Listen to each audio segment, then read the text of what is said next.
great to see you here this morning. We're a little blinded by the light, but hopefully it'll warm us up as well.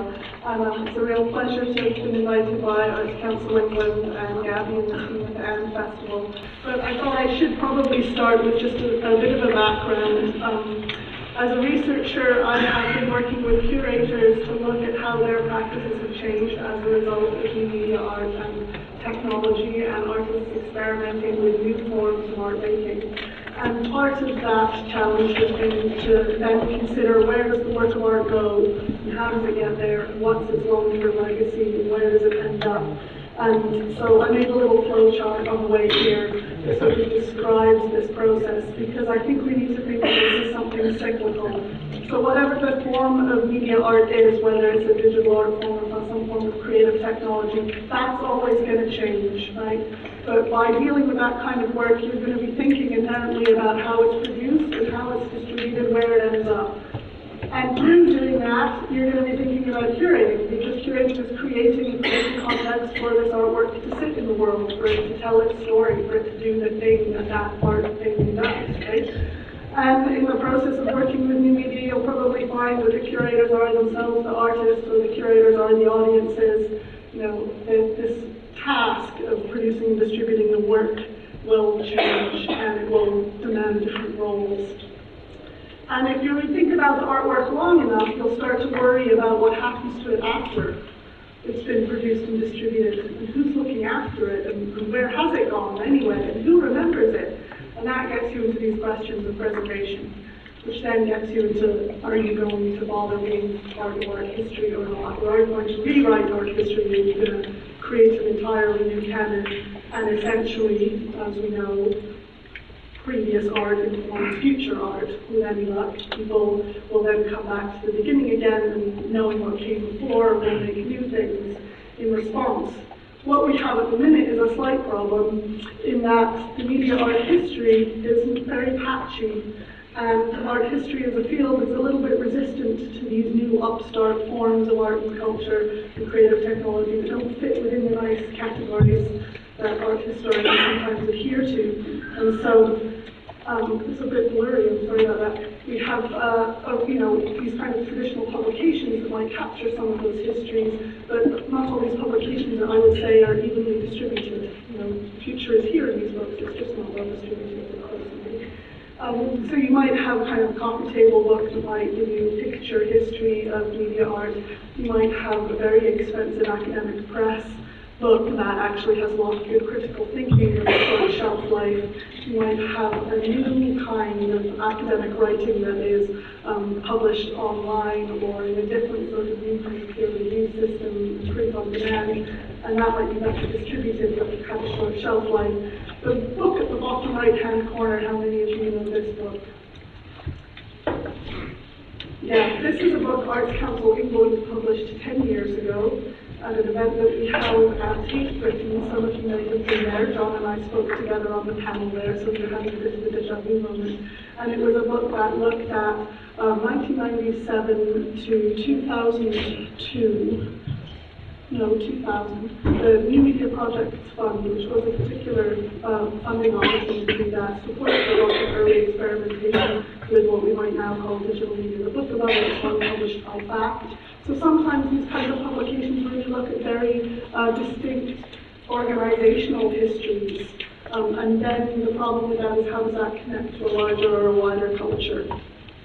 So what I was going to do, but I might not take the time to kind of do fully, is that Gabby asked 5 very difficult, gnarly questions of this panel, and 5 very dense questions. And I thought I would try and go through some of those things and intersperse some examples of some works of art. And I won't have the time to do them all, but I wanted to at least point to a few works of art that I think address some of those questions. And her first question was about the distinctive characteristics of working with new technology. And I think that we will come to learn that throughout the course of today. We will learn that through listening to artists talk about their works and going to their workshops. But I would say definitely some of these characteristics are things like collaboration and skill sharing, that the creation of the work of art changes an iterative process, that the work of art might not result in the same finished form. It might change forms every time it's displayed. That you have multiple and distributed audiences for the work, not just one audience in one room with the work of art, but that it is more distributed. And so, if you can see that well enough, Sirius Sawanki is an artist who's been making a project called Supernatural within the synthetic biology lab at the University of Newcastle. And so she has actually created from scratch new life forms. They're more or less bacterial life forms. And she has tied it to a history of witchcraft. She calls this agent Tituba, named after a woman who was convicted of witchcraft. And so when Snea makes this work, that involves her collaborating with scientists, learning their skills, actually creating this form in a laboratory. When it comes to exhibiting it, of course, she has to exhibit sort of artifacts and documentation. She can't take those biological agents out of the lab and exhibit them as her creation, as her artwork. So instead, she has an animation of them in situ, but ties that, as I said, to this history of witchcraft by then collaborating with a glass artist, Sarah Blood, who worked with her to melt all of these test tubes and vials in which she created these biological agents, these kind of synthetic forms, and she discovered that her synthetic forms preferred a melted petri dish to a standard petri dish. So there's a nice kind of resonance there about the work. You might look at that in comparison to, say, a work like Kelly Richardson's project Mariner 9, which was commissioned by Pixel Palace at the time, Science Cinema, which is a landscape of Mars.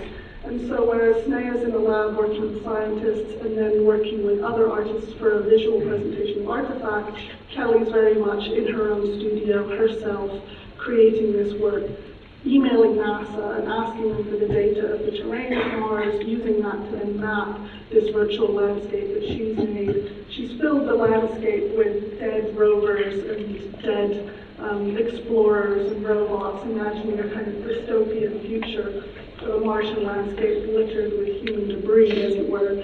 But she still needs this kind of production facility in terms of the distribution of the work. She needs a good rendering system. She needs access to high-end equipment for its presentation. She needs really good technical support to get this seamless projection. And she needs good support in terms of the marketing when it comes to the point of exhibition of this work. So although her studio process might be very self-contained, actually the point at which this work reaches the audience really demands a lot of technical support on the far end. We had other questions we were going to ask about kind of media art histories and what we can learn from it, but I think we will find that out over the course of the day. But to maybe consider what your own role as a commissioner, as a collector, as a writer is, and to really own that history is a really key component of this. I don't know if there's a way that I can skip over some slides. That is going to go too quickly. Finding references. Think about new forms. The question about curating networks is one that is also something that we need to think about and might come up in the course of the day in terms of our role, as I just said, in owning the responsibility you have for commissioning, collecting, producing, distributing. Where is there a potential within the network for you to do that and to share those skills across the network? And I think that with digital media, we have this possibility for interdisciplinarity. But we also have this possibility of taking works out on the road, as it were, and activating them anew in each location. And increasingly, artists who are working with digital media are very interested in site and location and in where they're based, and using digital to kind of enhance your sense of place or space. And that demands a different kind of engagement. So I was remembering Nina Pope and Karen Guthrie's project TV Swan Song from 2002, in which they undertook essentially 8 new live events or commissions that took place on a single day and were all broadcast through the web. And so there were audiences at the live event, audiences online at home in their bedrooms watching online, and audiences at community centres and exhibition spaces all watching. And this was a real experiment in what we might call convergence television. And I think it serves as an interesting example to look back on as to whether it was a success or not, how those artworks and their legacy remains.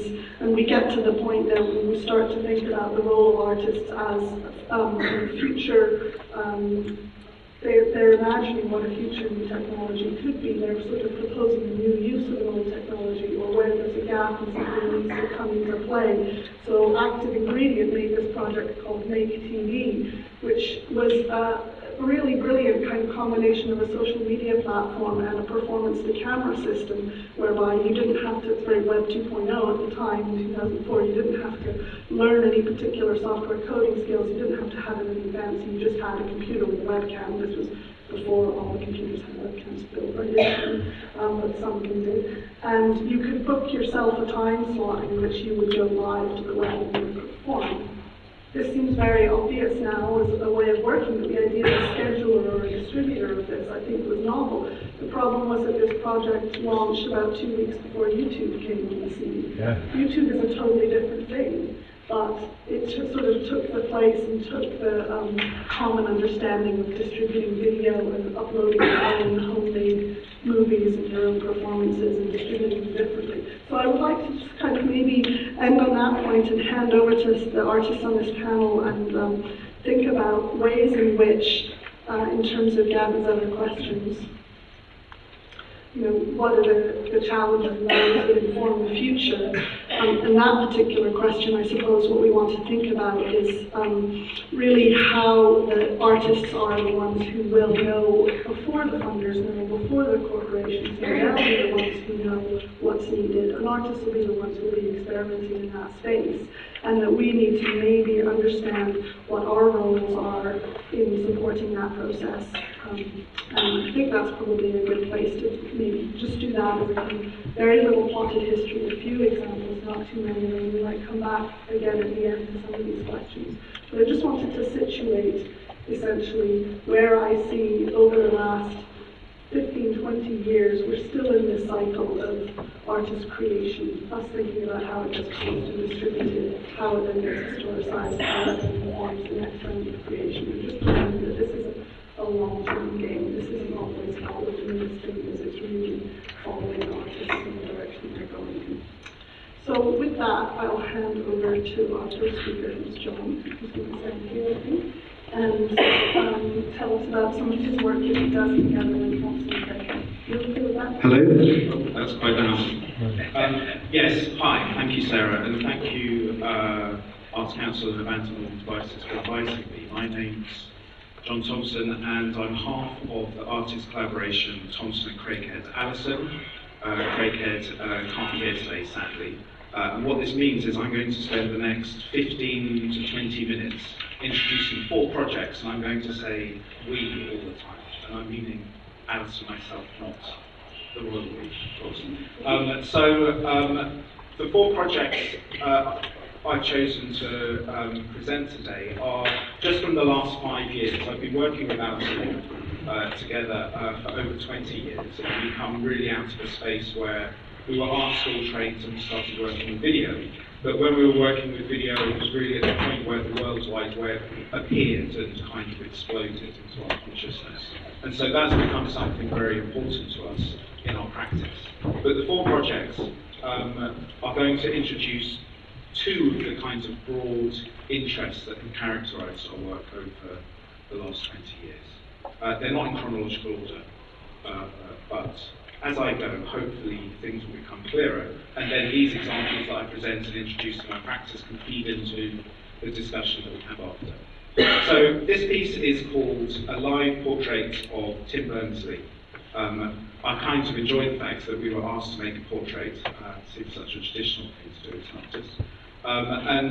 It was by the National Media Museum in Bradford and the Science Museum, and it was actually to be part of an exhibition they made called Life Online. And the portrait we made uses webcams and updates every 60 seconds in order to kind of present a drawing. And the webcams are on opposite sides of the planet. So one, I think in this instance, when you look at it, is in New Zealand, and the one on the top right is in Nuremberg. And because the work updates every 60 seconds, what you see as time goes by is an inversion every 12 hours of the portrait. So in that sense, we wanted to kind of contain an image of one of the people who brought the web to us, but contain it within the network itself as a kind of live drawing. I think the main reason for starting with that piece really is because it uses live information, and that's something that we've done in a variety of our works. And another thing it does is it shows us it describes a little bit an interest we have in looking at how virtual information in our world, the web, is becoming nailed down ever more to the kind of physical layer or physical space around our world. So in making that portrait of Tim, the network itself is connected directly and responds to the behaviour of the physical world. The second piece is perhaps a different way of approaching the same kind of idea. It's perhaps a little bit more anthropological insofar as it's sort of a documentary, if you like, which is called Belief. It looks at different ideas or notions of belief, almost as a keyword, as predominantly described through YouTube. And it's part of a trilogy of works we made. This is the most recent one that we completed in 2012-2013. And it began with a work in 2007 called Flat Earth, and a second work in 2010 called A Short Film About War, and ending with the last piece here called Belief. And in each case, we describe them as desktop documentaries. So they're documentary artworks which are made entirely out of stuff we found online. And although the subjects are alluding to very big ideas, belief, war, and in Flat Earth, just the idea of the way in which we become people, we're able to just traverse the world through interfaces like Google Earth. Sorry, I'm just going to say this. So we, with belief, I'll talk about belief. We wanted to address, so we were thinking about them being very big subjects or big topics, war and belief. But at the same time, the actual subjects of the works, if you like, are probably about the way in which information is mediated through these networks and how things change and are distorted as we receive them as viewers. So in this work, we have two screens. We have a screen which is the sort of movie element, the documentary element on the wall, and then on the floor, we have a compass. And the compass is programmed so that you put the GPS coordinates of the location of the artwork in, and then it allows you to see, as the documentary movie element plays in real time, where every clip was uploaded, the direction it was uploaded from around the world, and the distance that you are as a viewer from that element or component. So it's a synchronized artwork where the two screens play in real time, and they put you as a viewer into the center of this circle, if you like. So these people are throwing opinions that are quite variable, notions of belief that are religious, economic belief, belief in the afterlife, self-belief, looking at things like racism, a whole variety of topics which are thrown out by video bloggers across the world, and then negotiated through this compass, but also using Google Earth as a kind of transition. These are just examples of different locations on the compass. On Wednesday, at the start of Lent, believers all over the world came together, and we have been praying specifically for God to open the eyes of atheists all over the world. Literally in every corner, in every direction, any place that there is an atheist, we've been praying for God to open their eyes and to see that there really is a God, that He does exist, that He loves them, and that He is the God of the Bible, that the Bible is true. And just a few days, not even a few days later, God shook the country of Japan. He literally grabbed the country by the shoulders and said, "Hey, look, I'm here."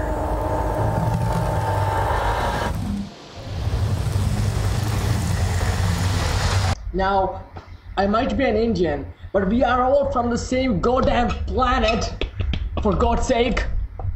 Now listen, I know that many of you guys who are not racist won't understand this video.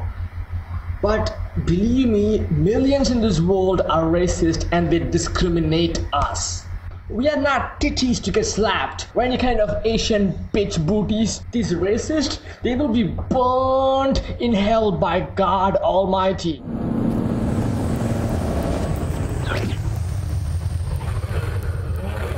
I mean, if there's guys like me that think this, believe me, I'm not the only one. Nobody believes, at least a lot of people, including myself, we don't believe in the system anymore. We don't believe in anything anymore about this country because we've been lied to.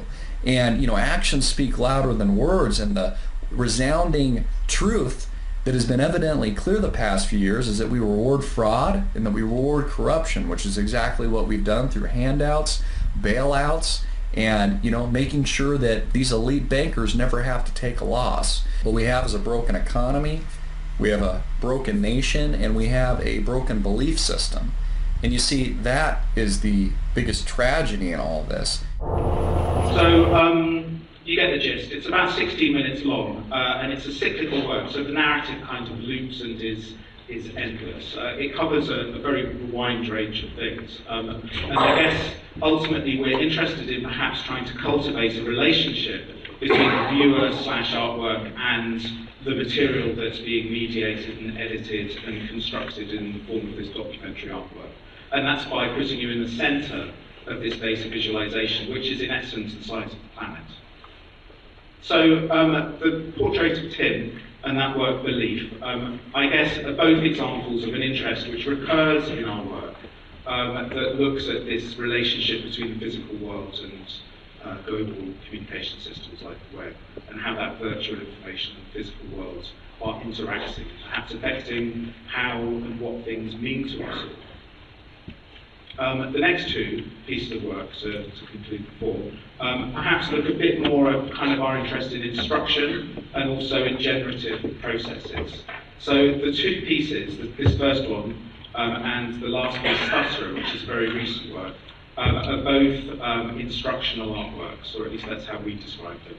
This is a piece called The Time Machine in alphabetical order. It's very simple in that we just manually re-edited the movie, The Time Machine. It's the 1960 version, directed by George Pals, obviously, of the H.G. Wells novella. And we just edited it, everything, all the dialogue, every legible word, into alphabetical order. The idea was to set an instruction to use a system of classification as a way of performing a kind of time travel on the timeline of the movie, if you like. And in a way, it perhaps comes after an artist group that Alison and I are interested in called Ulipong. And they work very much with the constraints of language and the structure of language. And we think of perhaps the alphabetization of this film, The Time Machine, as being a constrained editing technique. So although it's an instructional work, it is made manually. We made it by hand. There was no way we could think of that effectively would perform this algorithmically. I've got a little clip, a little bit, so I'll just play a minute or two. Could you be mindful of the level of sound and perhaps put it up a little bit, please?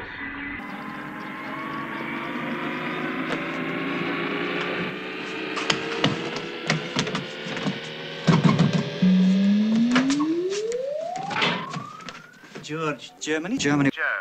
Gesture. Getting gigantic. Yeah?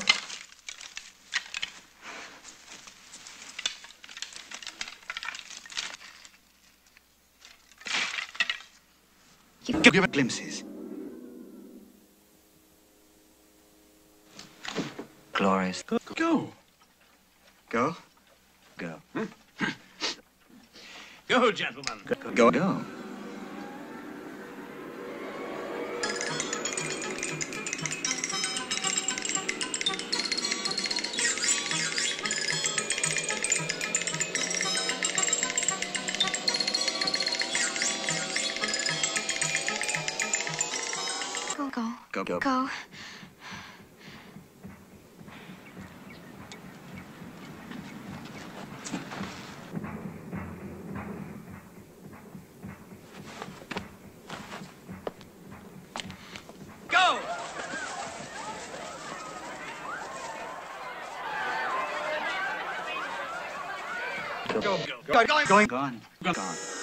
Gone. Gone. Gone. Gone. Gone. Gone. Gone. Good. Goodbye. Goodbye. Goodbye. Good night. Good night. Good night. So it's alphabetical and chronological, so each letter is the chronology of the movie. And of course, what's quite useful is you know how far you are through. Whenever if you come to X, you're nearly at the end. If it's at B, you're in for a long run. So that's the time machine in alphabetical order. It was made in 2010, and it's actually the oldest work that I'm showing today. One thing I didn't mention about Believe is that we made it in 2012 with support from Creative Scotland with an award called the Vital Spark, and also New Media Scotland were very supportive in letting us exhibit the work for the first time in Edinburgh in 2012. So this is the final piece I'm going to talk about in this slight gallop. I apologise for scooting through, but I think discussion is going to be more useful in this session, as well as just a little bit of show and tell for me. It's called Stutterer, and it's a work that actually I made with Sarah, and it was exhibited for the first time in the beginning of October last year. And it was a work where we went to Dundee, to the Life Sciences building, and spoke to some computational biologists, and developed a work for an exhibition that looks at the different scales of life. We were looking at the genetic level, we were looking at the human genome as a way of creating an artwork. And we did this by creating a two-screen work, which is instructional in a very simple way, but also in a way that was quite challenging for us as a software development task. And the Wellcome Trust were very supportive and able to give us a small award to help us do that, and also to work with a programmer to help us develop the software elements as well. It takes the human genome and it plays the human genome from beginning to end. The human genome is just a lot of letters, as a lot of you probably know. It's about 3.5 billion letters that describe the base pair nucleotides T, A, G, and C of the human genome. And we use it as a kind of score. We just play it.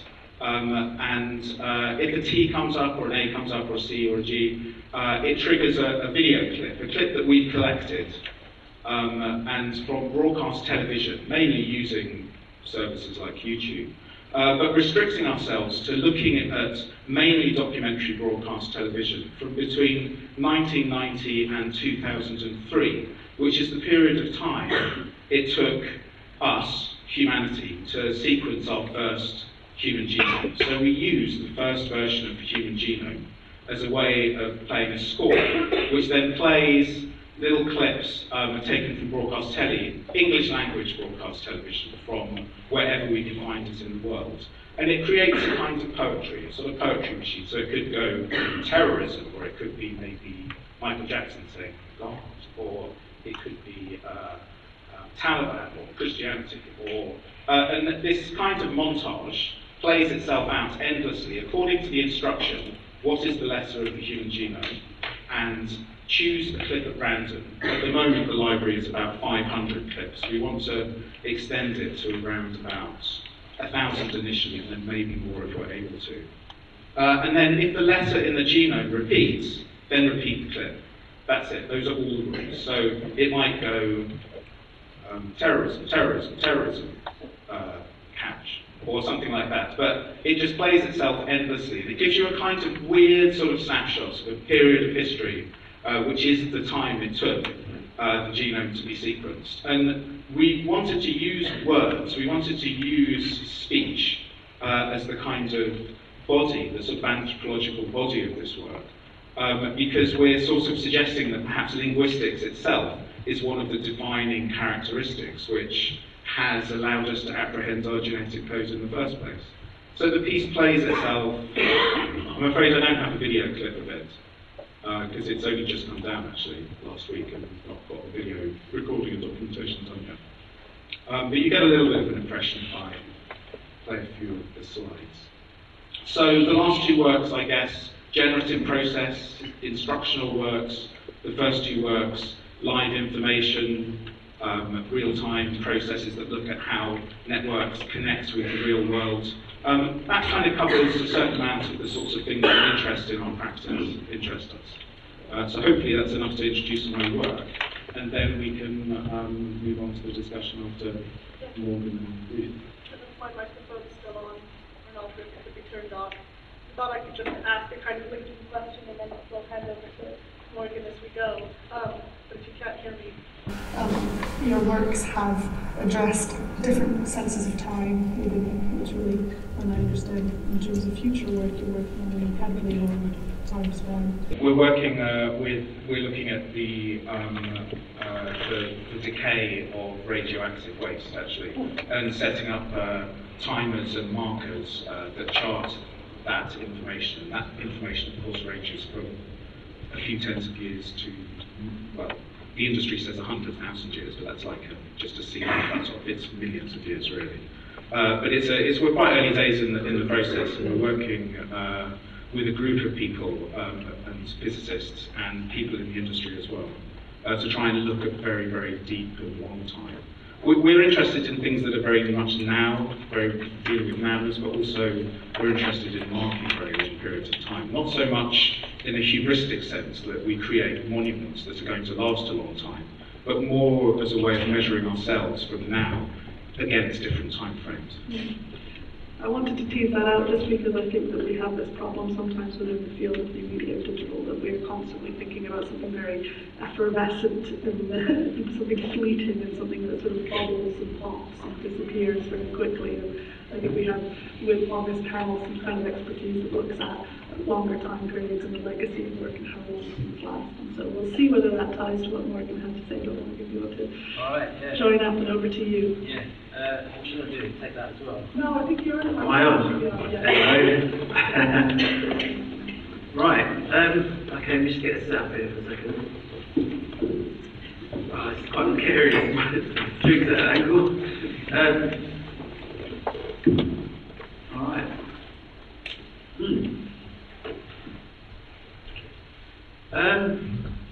Okay, so thanks everybody for sticking around. I was a bit worried everyone was going to leave and go and listen to Google, so it's good to see that you've stuck about. Also, before I start to talk, I'm just going to tell you a bit about who I am, just in case you haven't looked at your programme later, so I never do that. So my name is Morgan Quaintance. I'm a writer, broadcaster and curator. I guess I'm here because of my writing and curating work. So what I'm going to do today is just read a talk that I've prepared, or a paper I've prepared for you. That is going to last for about 20 minutes. Broadly talking about developments in the practice of internet art from 2008 till now. Alright, so get ready. Right. So in order to talk about how art has changed in the digital age, and also how these developments in the practice of contemporary art might inform our collective cultural sector, I'm going to talk about a discipline in fine art broadly identified as internet art. More specifically, I'm going to be talking about developments in the theory and practice of internet art from 2008 till now. Before that, I want to say a brief word about the future. This session of talks is titled After the Future, and when I first read that title on my laptop whilst watching EastEnders on iPlayer and illegally downloading the audiobook version of Hilary Mantel's Wolfhall, it suggested three things to me. One, that the future was an event that had happened some time ago. Two, that the future was an event that had happened, two, that we're all soon to be acclimatised to that future to reflect on its passing. And three, that this future must have been the arrival of the internet and the concomitant digitisation of our daily lives. But alongside that future as information age model, there is another much stranger idea of a future that hasn't arrived yet. It is the idea that the age to come is a future without human beings, a kind of post-human world where humans and machines have fused in man-computer symbiosis. It's an odd belief, but it's held by some extremely powerful and intelligent technologists, and as a result, symptoms of this belief continue to arrive as certain technologies, procedures, and ways of being that technology theorists like Jared Lanier argue are designed to displace the centrality of human beings in favour of machines. So I just want you to keep that alternative future in mind while I deliver this talk and while we're thinking about digital utopias today. So, what is internet art? Well, generally speaking, internet art is a name given to contemporary art that is concerned with both exploring the internet as a medium and exploring the various socio-cultural behaviours and political and economic shifts that usage of the internet are all about. The first wave of internet art arrived early in the 1990s as net.art, a largely text-based and JPEG-based discipline in which artists interrogated the aspects of neutrality of the internet. They hacked corporate websites, questioned the veracity of documentation on the web, experimented with networks, and in some ways brought the subversive tradition of Dada and the French situationist, the digital domain. After the dot-com bubble burst in the early noughties and museums and galleries began to close digital departments, the second wave of internet artists began to emerge. These artists would blend the net.art approach with a focus on using moving image multimedia, appropriating pop cultural artifacts, embracing naivete and adopting a more ambiguous political stance to critiquing the social, cultural and economic effects of the internet. My choice to use 2008 as a starting point for the development of what might be termed a third wave of internet art is a personal one. This was the year that I encountered widespread denials in relation to the importance of internet art from arts institutions, curators and arts historians. Since then, a number of things have changed to push internet art from the margins to one of the art world's many centres. The internet has come to completely pervade institutional life. Rather than viewing it as just another tool, museums and galleries now know the internet is serious business. As a result, their online presence has come to be commensurate and interlinked with their physical premises. They have Twitter pages, Facebook and Instagram accounts, while curators and directors use cloud computing facilities to archive and store data. Outside of the art world, significant world events involve the internet, be it the Arab Spring, WikiLeaks, the snooping of NSA and GCHQ, or the spread of global terrorism have also incontrovertibly shown that the system is a massive part of our daily lives. So what new internet art communities and contexts have arisen since 2008 in tandem with that burgeoning new interest in the field? Well, outside of bigger institutions, a huge number of independent curatorial platforms and web pages for the exhibition of internet art have sprung up. Websites like Orbit, BubbleByte, or Opening Times have allowed young artists and curators to experiment with ways of making and exhibiting art online outside of the influence of mainstream institutions and their strictures. There are also 3 world centres in which the lion's share of internet art activity is taking place: London, Berlin and New York. While sharing many characteristics, each centre has a different underlying approach to the practice. Because of time, these are necessary simplifications of a complex and varied field, but they serve as rough illustrations of geographical sensibilities. So, in New York, irony, pop, and pop cultural identity and the politics of reputation form core concerns. In Berlin, the scene is more focused on media theory, deconstructing image culture, looking at the politics of the internet and exploring what data is doing. And in London, it's a mixture of the two. Within this field, the key characteristics of internet art vary wildly, and subgenres of the practice include hacktivism, social media influence art, net-enabled participatory art, corporate aesthetics, browser art, post-feminist net practice, glitch, and network art. In fact, all of these variants can be subsumed under 2 banners: work that is either focused on the internet or work that is focused on the World Wide Web. I'm sure everybody here knows that there's a difference between the internet and the World Wide Web. But just in case, the internet is a global information exchange network that was funded by the US military in the 1960s or thereabouts. It is expansive, distributed, and complex. The World Wide Web, invented by Tim Berners-Lee, is the system of hyperlinked web pages that are available through web browsers, which run on the internet. It is centralized and largely reductive. So I say it's centralized because the lion's share of our time online is spent on a few websites: Google, Facebook, YouTube, Amazon, and Wikipedia. And it is reductive because our expression and the way we use the internet is determined by the user interfaces of all of these specific sites. So artists who are interested in the internet usually focus their work on the political, social and economic ramifications of the transmission, ownership and surveillance of data. This is an image of Charles Broskowski's 2011 work, Directions to Last Visitor. So in order to expose how easy it is for people to be geographically located through their IP addresses, visitors to this site can see the location of people, so the address, of people who have previously visited the page. While artists interested in the World Wide Web focus on the social dynamics, behaviours, modes of representation, and ways of being that are birthed or amplified by social networking sites, blogging of all kinds, and mainstream and marginal news media. This is an installation by Ed Fornielis featuring his 2011 web sitcom Dorm Days. Now, Fornielis created a real Facebook page for a fictional high school in which his collaborators, adopting the personae of students, interacted and posted messages.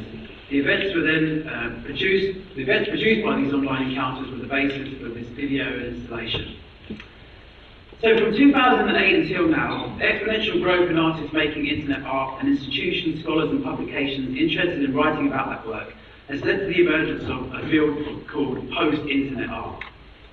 Although there is much disagreement within the post-internet community about who invented the term, what it defines, and whether or not it should be spelt with or without a hyphen, between the lines of comment box discord, there's general agreement that post-internet is either a style, sensibility, or movement that relates to art hung in galleries and art put up online. The core belief behind the term is that the internet has fundamentally altered culture, language, and society, and that contemporary art, both aesthetically and conceptually, is practiced in full awareness of that fact. But despite that expansive claim, post-internet art is not just a catch-all term for our current artistic period. It is, in my opinion, an aesthetic, a formal and conceptual style that has a limited palette of references. This is perhaps due to the similarity of experiences, lifestyles, and values shared by a relatively small and culturally homogeneous artistic community. The post-internet world is a world preoccupied with irony, superficiality, reductive representations, and American popular culture. And all roads of discourse seem to lead back to the internet and what it is doing to us. Perhaps because of this myopia, a number of arguments have emerged in order to bolster claims to post-internet art's legitimacy and importance, one of which hinges on an argument against what is called digital dualism. Like the concept of Cartesian dualism espoused by Russianist philosopher René Descartes, proposed a separation between the mind and the body, digital dualism is also about a separation of reality, only this time the separation is between reality online and reality offline. Post-internet thinking maintains there is no separation between off and online experience. Instead, the concrete and the virtual form a single, unbroken and continuous reality. This, I believe, is important for the post-internet community for two reasons. Number one, if the concrete and the virtual are the same, then both territories are of equal value as subject matter for contemporary art. And number two, if the concrete and the virtual are the same, then both territories are legitimate spaces for the exhibition of contemporary art.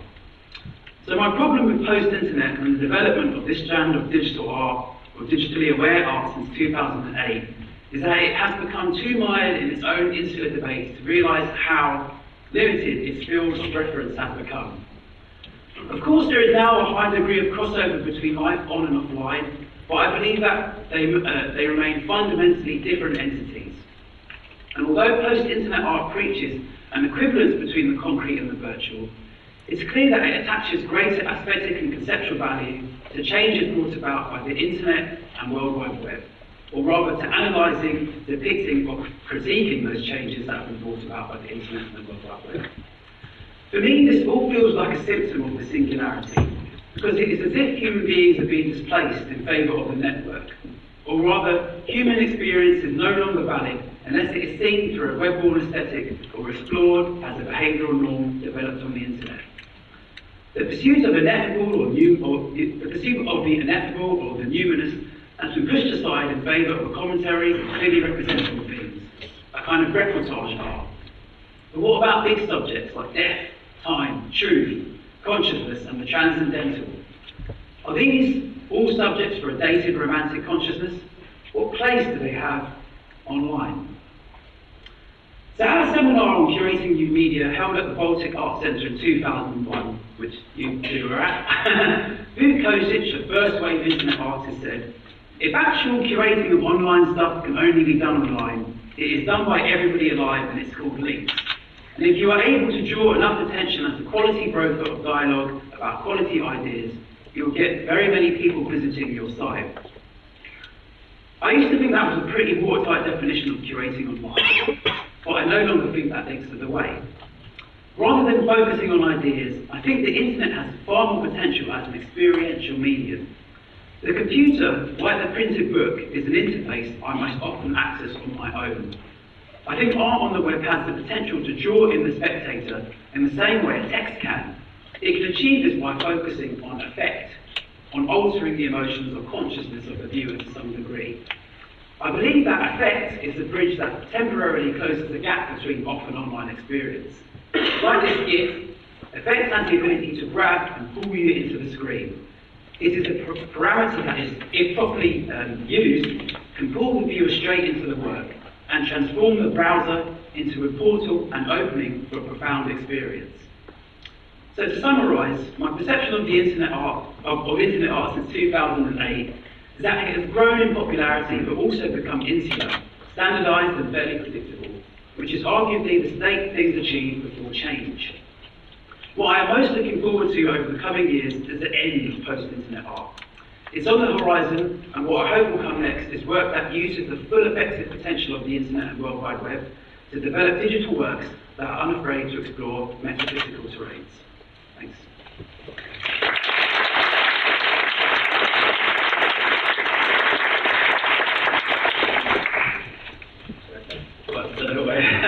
I'm going to get Farrell to see. I'm very excited about getting as well. Yeah.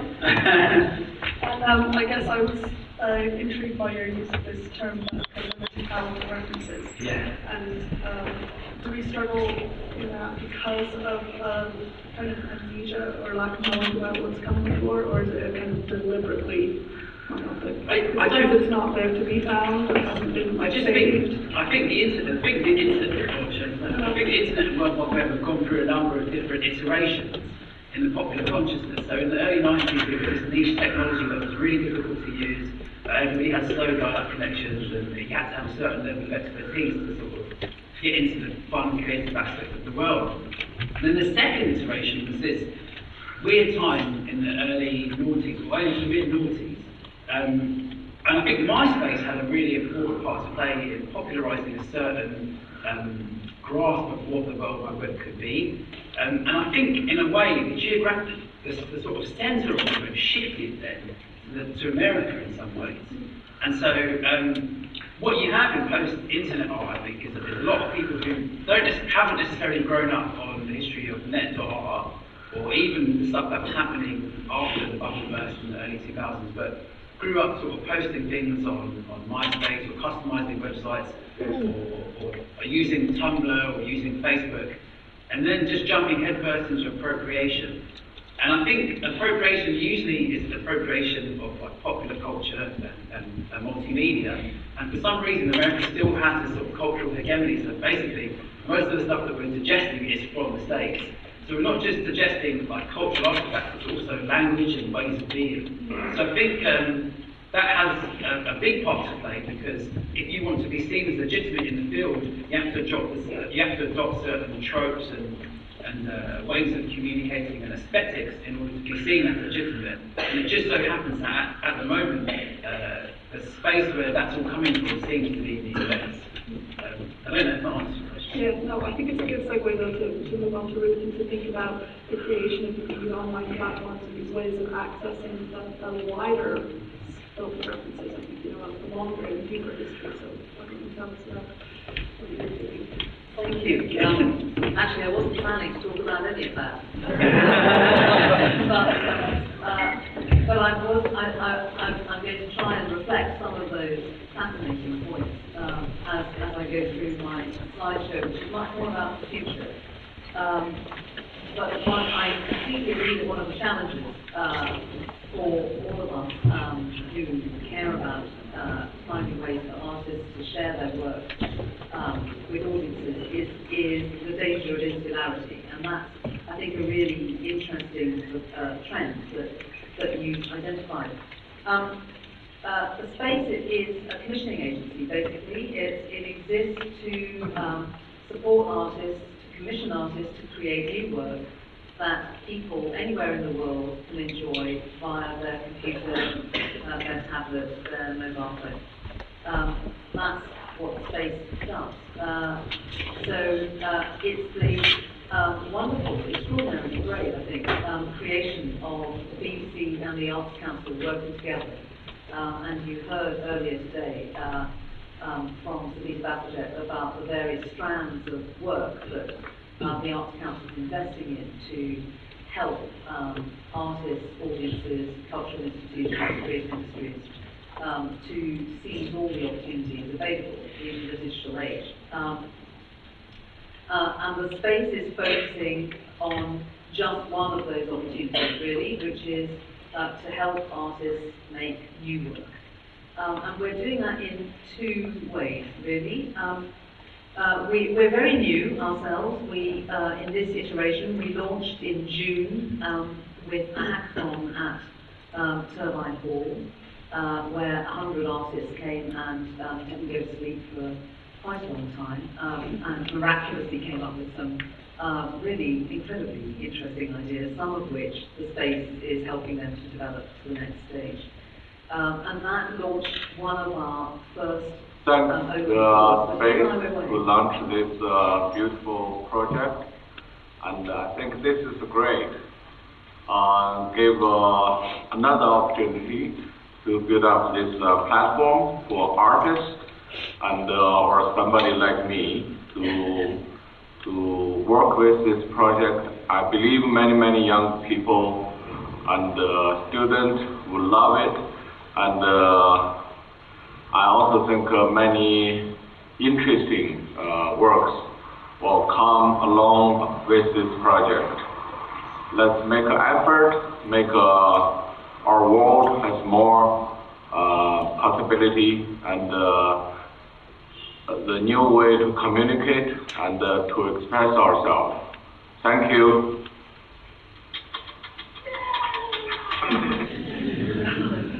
Ai Weiwei kindly donated data for the hackathon for artists to make their own and make what they wanted out of it. And the data was him reciting the names of all of the young people who died in the Sichuan earthquake of 2008. This has been a campaign of Ai Weiwei's for some years, and he alleges that they died not because of the earthquake, but because of the local authority negligence in building the schools, so that the schools collapsed in the earthquake. And this was a remarkable gift of data. It's still up on the space, and Ai Weiwei has kindly said that anyone can take this data and turn it into whatever they wish to make out of it. And I think that was one of the very important values that we wanted to stress at the launch of the space. Another of the very important values, of course, was the importance of artistic freedom, of freedom of expression. Ai Weiwei, as you will all know, is in effect under house arrest. He hasn't got a passport anymore. That hasn't prevented him from creating and sharing his own work all around the world. But I think it has actually changed his view of how he makes art and how he now sees art as being something that is fundamentally a participative act. And that's, I guess, a very important principle for him, and something that the space has been trying to explore with artists.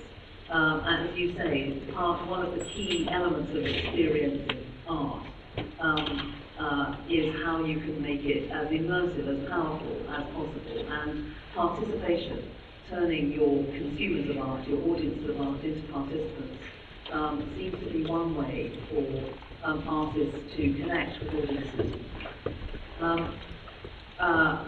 Of course, we asked the Tim Berners-Lee also to support the space, which he very kindly did. The ODI are one of our partners, and sadly you're missing them because they're on next door right now. The hackathon launched one of our first open calls. We've done 2 open calls to date, and that is one of the key ways that we can reach out to find new talent on artists and give them a chance to pitch ideas to us for great pieces of art. We have chosen to draw the definition of artists as broadly as we can, really. And it seemed to us, and this is, I think, really a response to the insularity that you mentioned.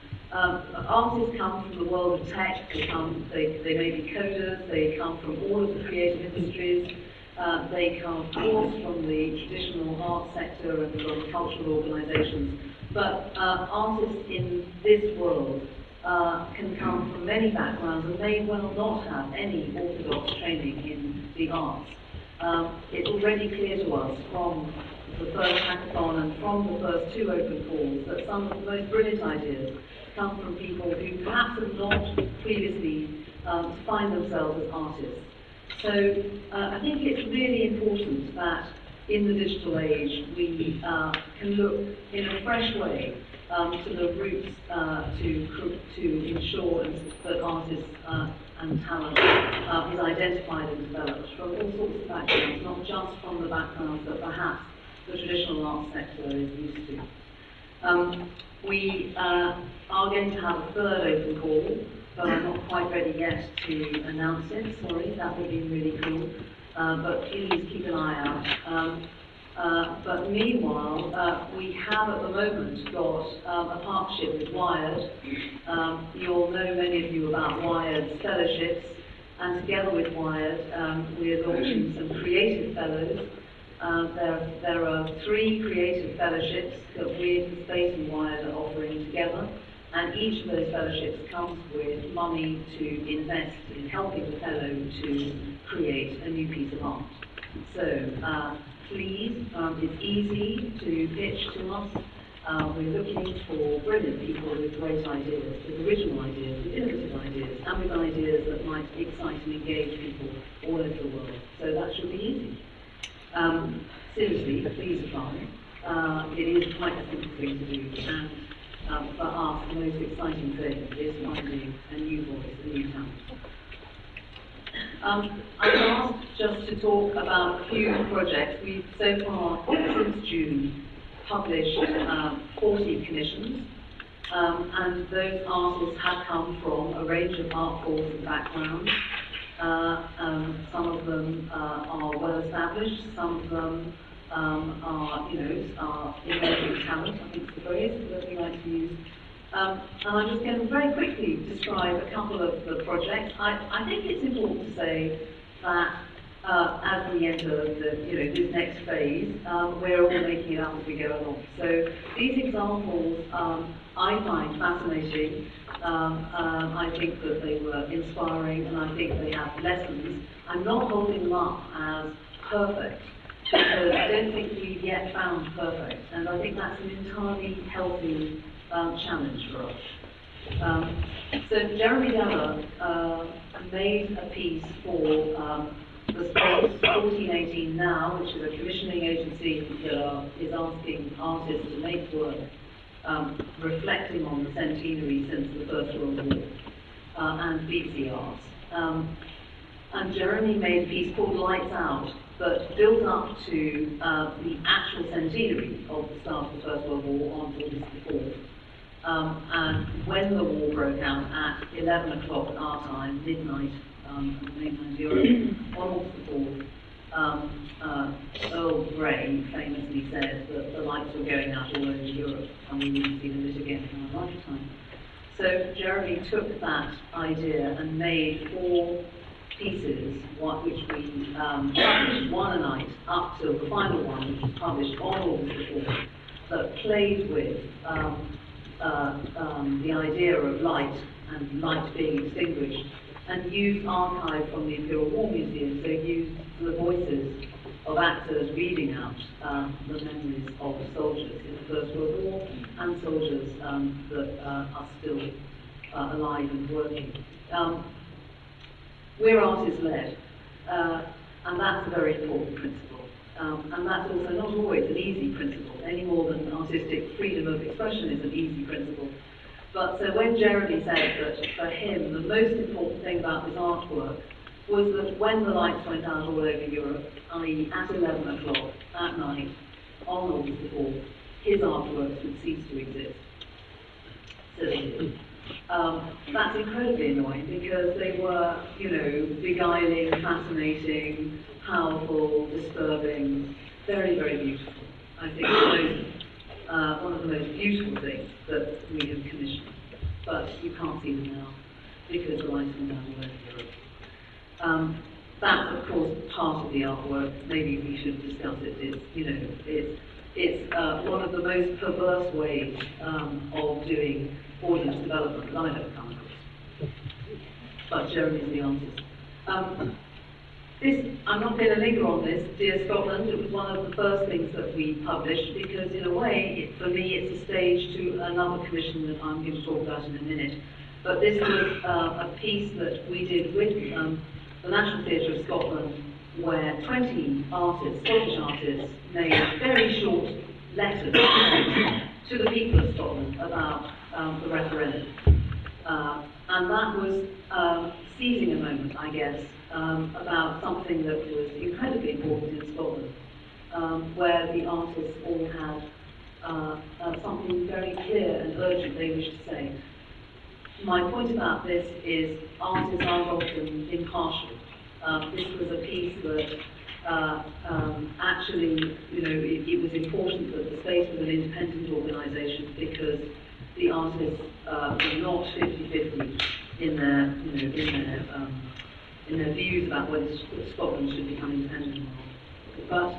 But for me, thanks to that issue of independence, the National Theatre of Wales created a piece that took the same sort of topic but turned it into a more innovative digital experiment. This piece imagined that Wales had become an independent country and closed its borders. And that if you wished to get into Wales, you had to put yourself in the hands of the people smugglers. So in the physical world, in the offline world, you could buy a ticket because this was a play, although maybe it's a game, does this matter? And you could turn up at Bristol Station with some very clear instructions and then do a deal with a people smuggler and get some fake papers and have quite an exciting adventure trying to get into Wales. For some of you, you got onto the train hoping to get to Newport. If you did get to Newport, and some people didn't, you were then interrogated, and then some people were arrested, and some people managed to get into Wales. Online, you could sign up to become part of a vigilante group supporting the border police. You could do active citizen training. You could then survey the real-life experience. And you made decisions. You could decide who should be arrested, who should be interrogated, what questions they should be asked, and what should happen to them. You had a range of choices, including actually executing people. What I think was fascinating about this project is that the offline and online experiences were both fascinating. It wasn't that quite often one of the experiences, usually the online one, doesn't feel as exciting as being there in real life. I think in this case, they managed to find, the creative team found really rich journeys for those that were in real life and those that were not. It's an interesting project to discuss. This is another one that gives the audience or participants some choices. It's used Interlude, which is an interactive documentary tool.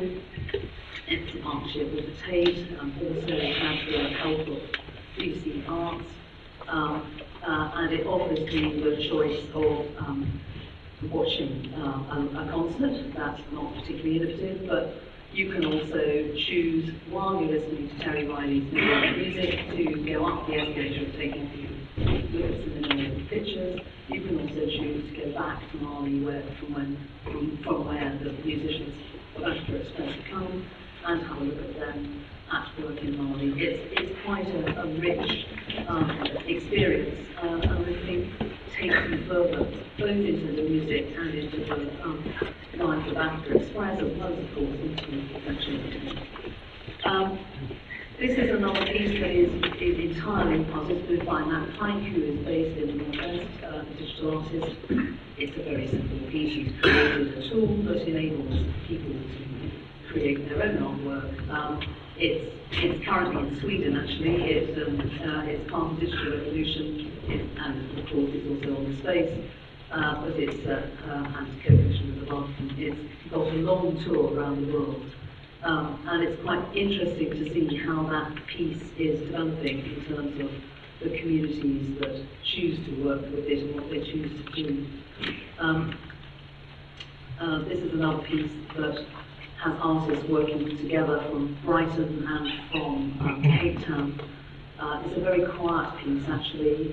Again, it offers you different choices and different routes into the work of the artists, and you get random meetings of the artists, so random pairings.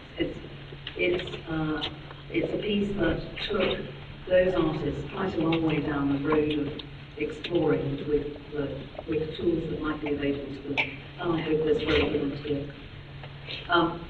John Peel's archive is a piece that we inherited from the pilot of the space. The space piloted in 2012, thanks to some people here in the room, and the BBC and the Arts Council's heroic work in having a go at exploring options.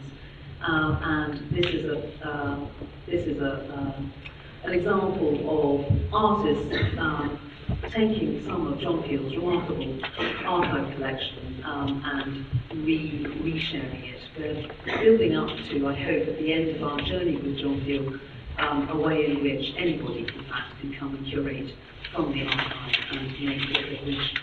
I'm going to stop. Yeah, okay. I'm going to deprive you all of saying no, and I'm going to deprive you of the film. And just finish by saying, I think that for me, the themes that I would be interested in us talking about is, of course, how you encourage this to be a world that is as open in terms of offering artist opportunities as it is in terms of offering anybody in the world the chance to experience work, firstly. And secondly, of course, our huge challenge is, whilst we can relatively easily support artists to develop their work, we need a lot of help from partners and friends to help audiences to find that work. And that, in your phrase, from the niche to the mainstream, is one of our biggest challenges, I think, as a community going ahead. So it's how to get great art and how to help the audiences find it. It's as easy as that. Thank you.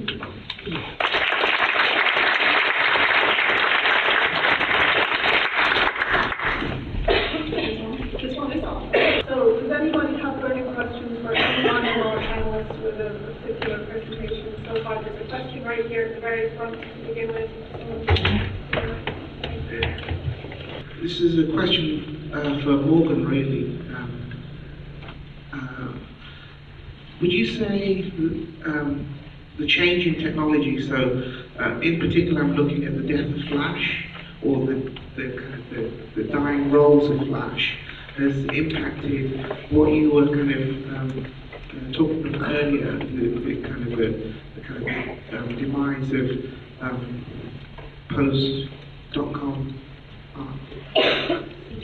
I think, yeah, I can answer that, but I think what Ruth was saying is we might take a few questions and then respond to them, so I'll respond to that in a sec. Do you want to take a couple more? I'll respond to it.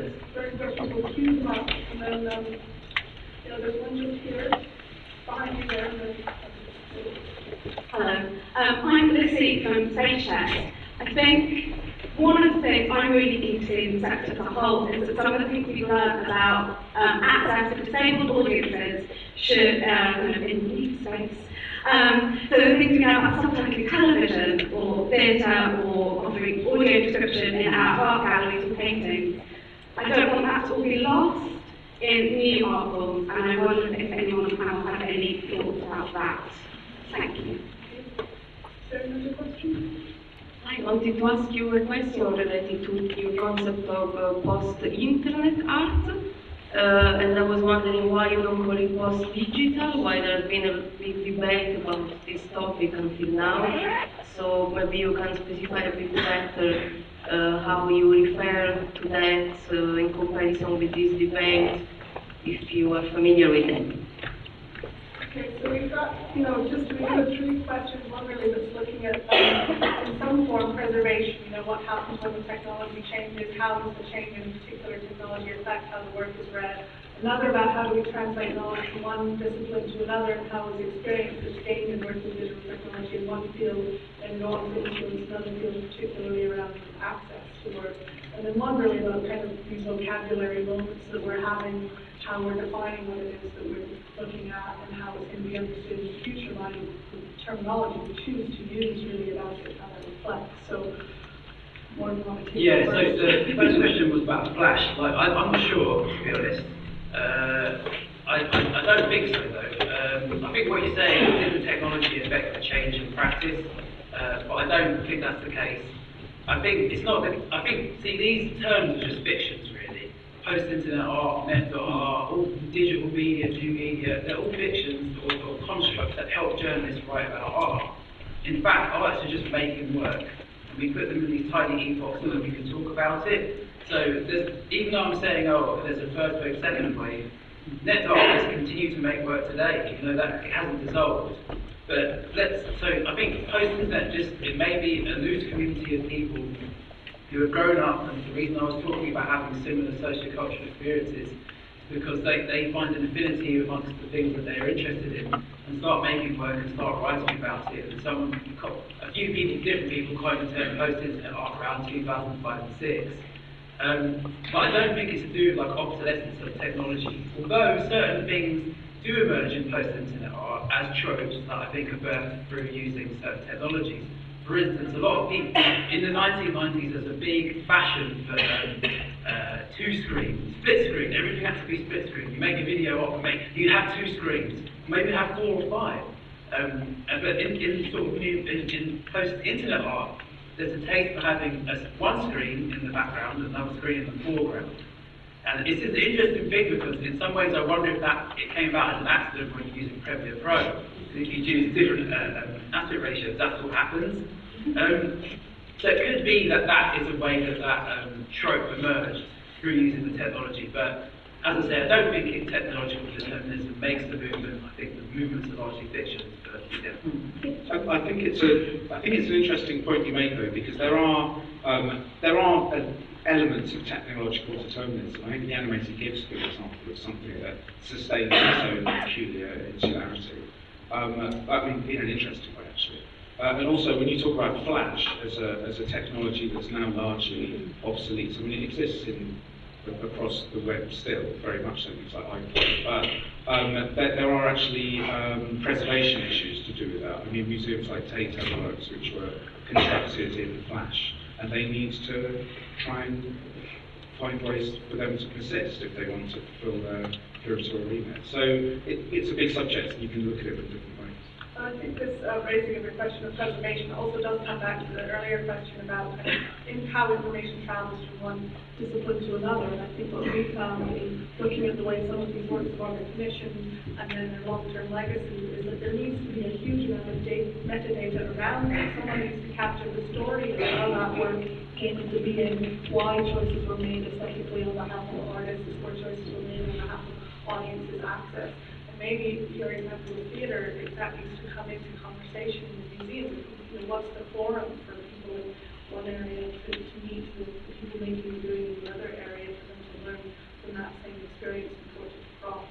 But I think just on the access point, the point is very well made. And the answer is we can't afford to wait and learn lessons. We must apply those lessons right now. We have a very clear access policy on the space. We work with Unlimited.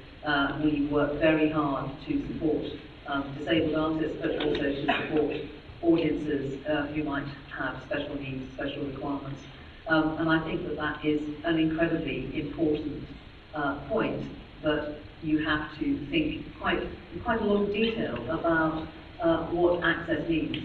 So you can't make assumptions that a work that you publish is accessible unless you're absolutely sure that you've taken the right advice, you've had the right discussions with the artists, and with your partners, and that the work really is accessible. And that's not, again, a simple issue, especially when you are thinking across the world. So one of the, for me, most complex debates that we have is with artists who wish to use, of course, tools that are, specialist and high spec, and us as the sort of representative of the audience who might well wish to enjoy this piece on a mobile phone, which can't support some of the tools that are being used by the artist. And that is a really sort of boring discussion, of course, in lots of ways, but it's an incredibly important discussion if you're trying to share with audiences some of the sort of the liveliest, the most some of the slides that I skipped across were from a work of NetArt that was produced in around about 2000, 2001, and in a city where you can see Hull having kind of similar conversations that they would have then that we had in Newcastle, half the town was still on the dial-up. So artists are really pushing the possibilities of what can be done given the particular platform or particular context that they're working with, and if they're going to scale the work differently in an atrium than you are in a gallery space in the same way. So we take these criteria around the spaces of presentation of art that have a very physical manifestation. Why don't we act similarly critically around the platforms and the limitations of the online? What other questions do we have? Well, there was a question there that I didn't respond to. And then yes, and we'll take Ruth as well. So yeah, go ahead. And then. Is there any chance you could just quickly say that again? So were you basically saying there was a distinction between post-internet and post-digital for you, and I hadn't addressed post-digital? Yes, I think it's normal. So inside the post-digital are the millions of people that have been discussing about certain topics after the assumption that the digital revolution is actually over. So it's not really a specific group of people, say more sort of philosophical concept that's addressing the fact that after the big data, the surveillance programs, the fact that by using the internet now we know we are constantly tracked. Perhaps we are not anymore into a moment in which we believe in the digital revolution, and we think that actually we are discovering new frontier, but probably we are in a moment in which we realize that this revolution, for many of the people that have been part of that, in the arts, in the hacker communities, in politics, actually is over. And so what can we do today after realizing that many of the utopias we had are not existing anymore? So people are starting to speak about post-digital by saying in this moment of total control of data, identities and processes online, what is actually the idea and the practices that we could reinvent. So basically the idea is that the digital is everywhere, and by being everywhere, basically, lose all the specific connotation that before had in the group of people that were also working critically with that. Yeah, but I never subscribed to the idea of digital utopias. I didn't think that the digital was going to be a great new frontier where we're going to get rid of race, sex and gender, which is what some people were thinking in the early 90s. So it just depends what ideological commitments you were part of. They were never that for me, so maybe that's why the post-digital doesn't really hold an allure for me as a philosophical conceit, because it's not something that I was invested in initially. I think the reason I was talking about internet art is because what I'm most interested in is contemporary art. And I'm most interested in those profound relationships between something out there that can connect to me, to make me sort of lift me out of this mundane, banal existence of life. And I mean, that's quite a romantic attachment to what contemporary art can and cannot do. Especially in the day when we think that contemporary art is basically, it's a way to critically explore ideas, concepts and contexts. But I still think that there's something within our engagement with, creative artifacts that artists produce that can yield something much more profound than simply a reinforcement of our own critical ideas, or some theory, or some sense of some conceptual stuff that's sort of out there. Is just to I think it's a long conversation, but I was another question here. Yeah, we've heard a lot of really interesting things about art practices, artworks, and organisations that are working with digital cultures and the ideas of digital cultures as ways to reach new audiences and participate with people and as a way to expand the artistic practice and the artistic form. I'd be really interested to hear you say a few words about what the arts bring to digital culture and how they might actually push back and shape our ideas about digital culture and the tools that we have. The way they've already done that. Yes. I do think it's an ongoing process, and I do think that artists are the ones who point out the facts and the flaws and the opportunities in the situation. And the role of artists to reframe discourse, to reframe our view of the situation is really important when it comes to digital technology, and to say that this works, or let's do this differently. And it's creating a space for that to happen, I think, is really important, because if we take it that art is just supposed to reinforce our already held beliefs, or to show mirror back to us and not actually question our critique, then we're in trouble there too. Just really quickly, I was going to say that for my part, Alison and myself, what we're trying to, as artists, is consider ourselves to be participants within a digital culture. And then to try and examine how that changes the way we see the world, and in turn perhaps share that kind of shift that we experience in what the world means to us with people that come and look at our artworks. At least that's when it works really well. I mean, I think with Stutterer, just to say that when we talked to the computational biologists and tried to get that first sequence of the human genome, it was a struggle for them because they're working on version 38. They didn't understand why anybody would want version 1. And there was a nice conversation there about the requirements of data storage and data management in sciences, and the need for data being in a particular way, but where it might be redeployed in an art context. And I think there's an example of the way in which digital culture is not the same for everybody, and that some areas and some particular fields think about digital tools in a totally different way to another, and it's just kind of teasing out from one the other way the importance of engagement. But I'd also say that one of the things that contemporary art can show the digital is slowness. Now, everywhere we look, digital, super fast broadband, hyper fast broadband, get your images 300 miles an hour. The thing with contemporary art, and also think the thing with galleries, that was the big contentious point between can a work exist online? Is it as good? Is online a good space to display work the same as a gallery? Is that galleries are these like what Nicola Borio calls social interstices, right? So they're places you go between spaces where you can just go and sit in a quiet room and contemplate stuff. Now the thing with the work with browsers is that we've got hyperlinks and we've got things that are popping up, distracting us from looking at different stuff. And the world is hurtling past at like 300 miles an hour. And I think what contemporary art is really good at is slowing stuff down and making you really take account of where you are in relationship to the object, what the object is, or what the object idea or concept is saying to you. And I think that's a really important relationship that doesn't necessarily just have to be with contemporary art. It can be with dance, it can be with theatre. Things don't have to just speed up because they're on the web. You know, there is again, I'm talking about profundity, but there is a level of pacing that I think art and the creative sphere can just say to the digital, just slow things down a bit, and this is a different space. It's not the same as like Facebook, it's not the same as news aggregated spaces.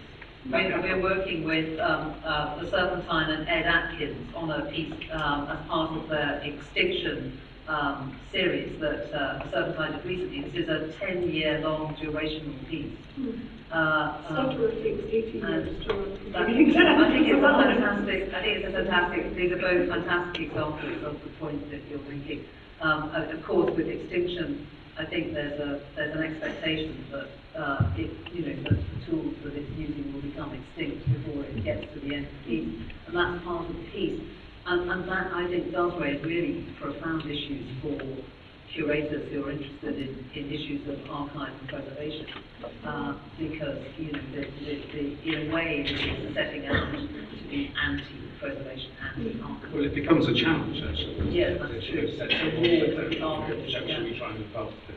Yes, yes. So, could I just second what Morgan said about the way in which deceleration could be useful within a contemporary art context? Because Alice and I use live sources quite often. We've used them online, we've made works that are web-based and specifically cited within that context, and also use live information in gallery context. And one of the things that we've noticed and people have told us is when we use live information, look at the sort of most material quality of how live data operates within the context of our artworks in this case, it changes the way you perceive it. You see the liveness of it in a different way as when you see it embedded within the hyperlinked environment. And that can offer you a moment of contemplation. And also, like, that work you did, like, years ago, I saw this work by you called Several Interruptions, which blew me away, and it was a piece, it was this piece where you recorded a lot of people holding their breath underwater. Commission for the Arts Council. Yeah, well done, Arts Council. That was a really good commission, and it really, like, lifted me out of just looking at things or trying to download PDFs. And I had this real amazing connection with the work, and I just heard that. I thought it was a fantastic piece. Yeah. Just as we're getting going, we have to draw to a close because I think we're due to finish a few minutes already past that. So I just wanted to thank my panelists again for their brilliant contributions this morning. And thank you for the room still being a break warm enough. So thank you all.